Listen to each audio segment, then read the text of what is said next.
Hello friends, જય Swaminarayan. Alpa kitchen વ્લોગમાં આપનું હાર્દિક સ્વાગત છે.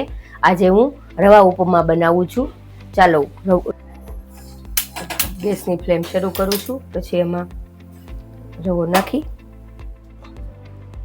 1 ચમચી જેટલું ઘી નાખી રવાને શેકી નાખવાનો છે. ઘીની અંદર એકદમ રવો શેકાઈ જાય ત્યાં સુધી એને વધારે નથી શેકવાનો, થોડો જ શેકવાનો છે. આમ શેકવાથી રવો એકદમ ફૂલી જશે.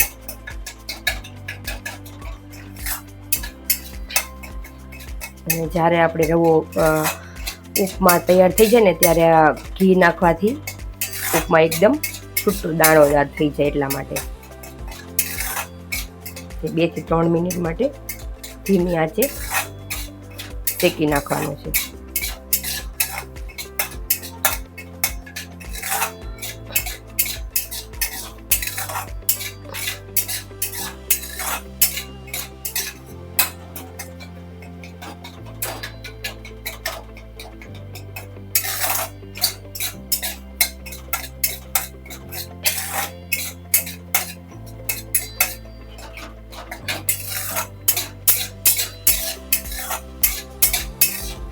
રવો આપણો શેકાઈ ગયો છે.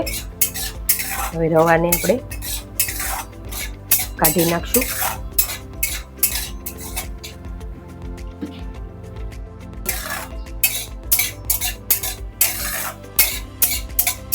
હવે મેં ગેસની ફ્લેમ બંધ કરી દીધી છે. રવો એકદમ શેકાઈ ગયો છે અને એકદમ છૂટો દાણો થઈ ગયો છે.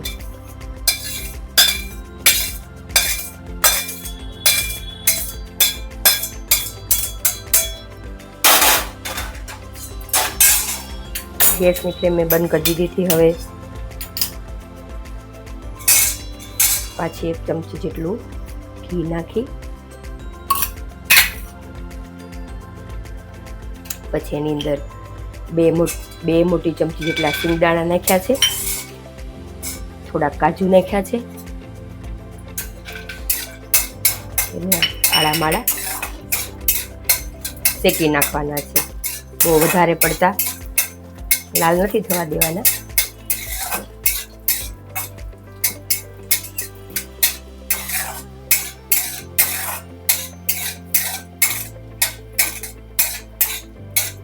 ગોલ્ડન કલર ના થાય એટલે કાજુ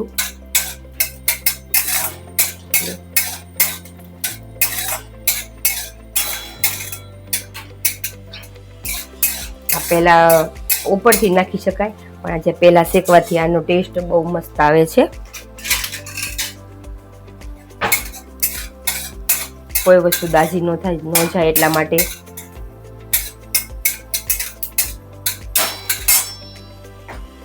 ધીમી આંચ ઉપર બધું શેકવાનું છે.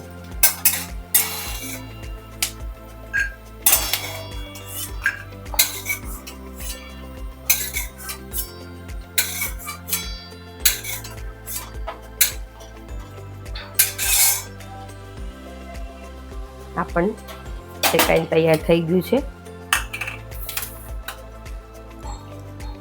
હવે ગેસની ફ્લેમ પાછી શરૂ કરવાની છે. થોડુંક લોયાની અંદર ઘી છે એટલા માટે હવે 1 પાવો જેટલું તેલ નાખશું.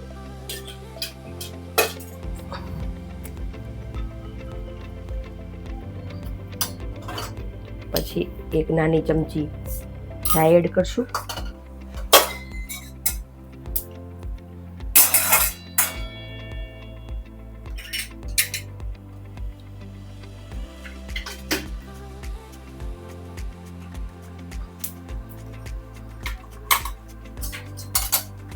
રાઈ નાખીને પછી એની અંદર અડદની દાળ 1 નાની ચમચી અડદની દાળ નાખીશું. અડદની દાળ નાખી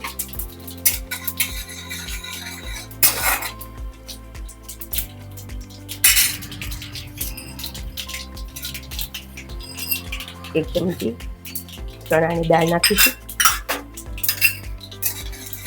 ઘડીક વખત શેકાવા દેવાનું છે.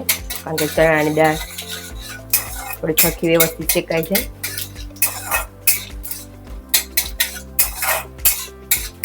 બધું શેકાઈ ગયું છે. હવે લીમડાના પત્તા નાખી દેવાના છે.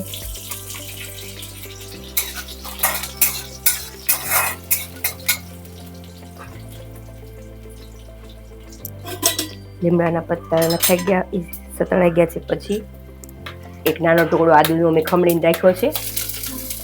પછી એક મોટું મરચું ઝીણું ઝીણું કટિંગ કરીને રાખ્યું છે. એ બધાને હલાવી દેવાનું છે. ગેસની ફ્લેમ હાવ ધીમી જ રાખવાની છે સુધી.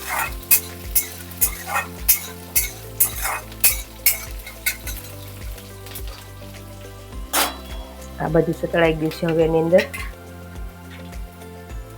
ગાજર નાનું નાનું કટિંગ કરીને રાખ્યું છે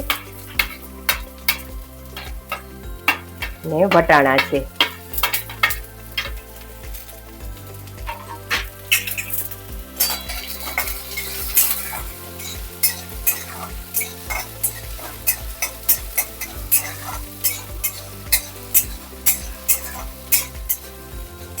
થોડુંક અત્યારે એટલું વસ્તુ નાખી છે, ગાજર ને વટાણા, એટલું પૂરતું થોડુંક જ પહેલાં મીઠું નાખું છું, તેથી આ બધું થોડુંક ચડી જાય. ગાજર નાનું કટિંગ કરીને નાખેલું છે એટલે ચડતા વાર નહીં લાગે.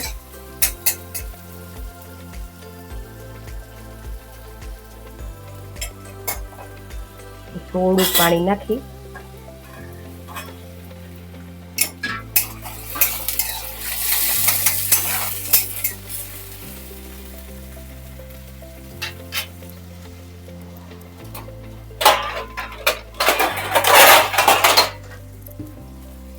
પાંચ મિનિટ માટે ઢાંકી દઉં છું. એટલા માટે બધું આ ગાજર અને વટાણા બે ચડી જાય. ચડી ગયું છે. આપણે જે વાટકી રવાનું માપું 2 વાટકીયામાં છાશ નાખીશ.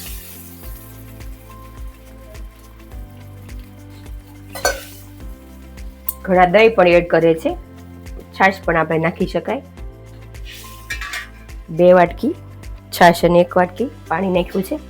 છાશ એકદમ મીડિયમ હતી, ખાટી નહોતી. ખાટી હોય તો એકદમ ખાટો સ્વાદ આવે એટલા માટે છે મીડિયમ રાખી છે.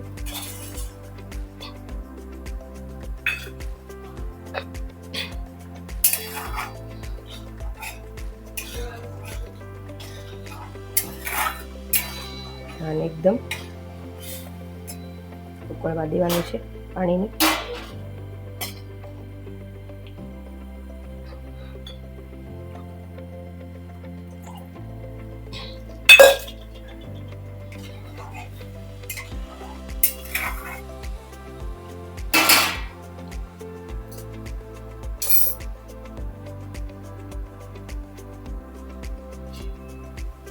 છાશ નાખવાથી ઉપમાનો ટેસ્ટ મસ્ત ખાટો મીઠો છે.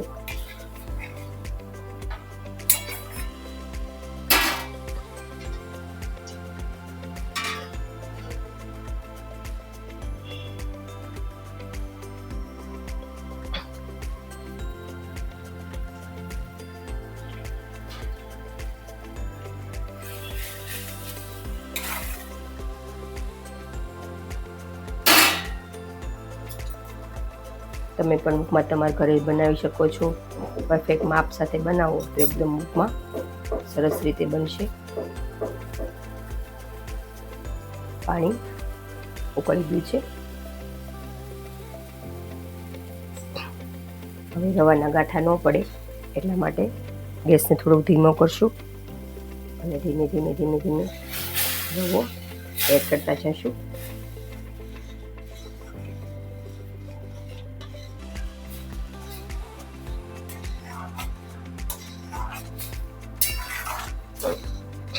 રવો બધો અંદર નાખી દીધો છે.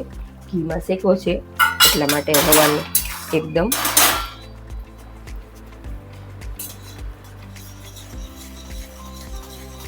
સરસ શેકાઈ ગયેલો છે.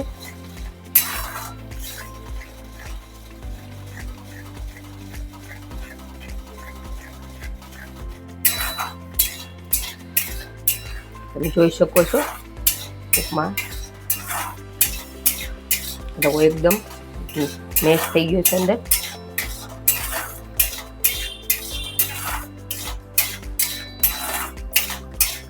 થોડુંક છૂટો જતો હોય તો થોડુંક છાશને પાણી થોડુંક ઓછું નાખવાનું, નહીતર તમારે થોડુંક આ રીતે ખાય એટલા માટે મેં થોડુંક પાણીની છાશ વધારે નાખી છે.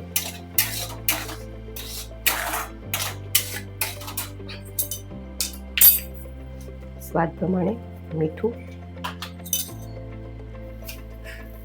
2 ચમચી ખાંડ ઉમેરીશ એટલે ખાટો મીઠો સ્વાદ આવી જાય.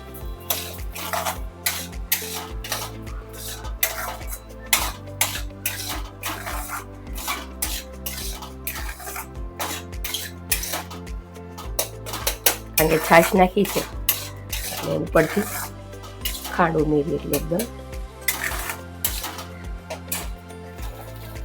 ઉપમા એકદમ તૈયાર થઈ ગયો છે. પેનમાંથી છૂટું પડવા માંડ્યો છે, એકદમ છૂટો થઈ ગયો તમે જોઈ શકો છો. હવે આ કાજુ અને સિંગદાણાની ઉપરથી નાખી દઈશું. અમારા ઘરે છાશમાં ભાવે છે એટલે મેં છાશમાં બનાવ્યો છે. તમે આમાં લીંબુ પણ નાખી શકો છો, દહીં પણ નાખી શકો છો.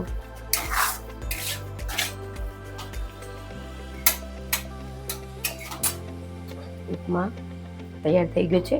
હવે ધાણા નાખીને હું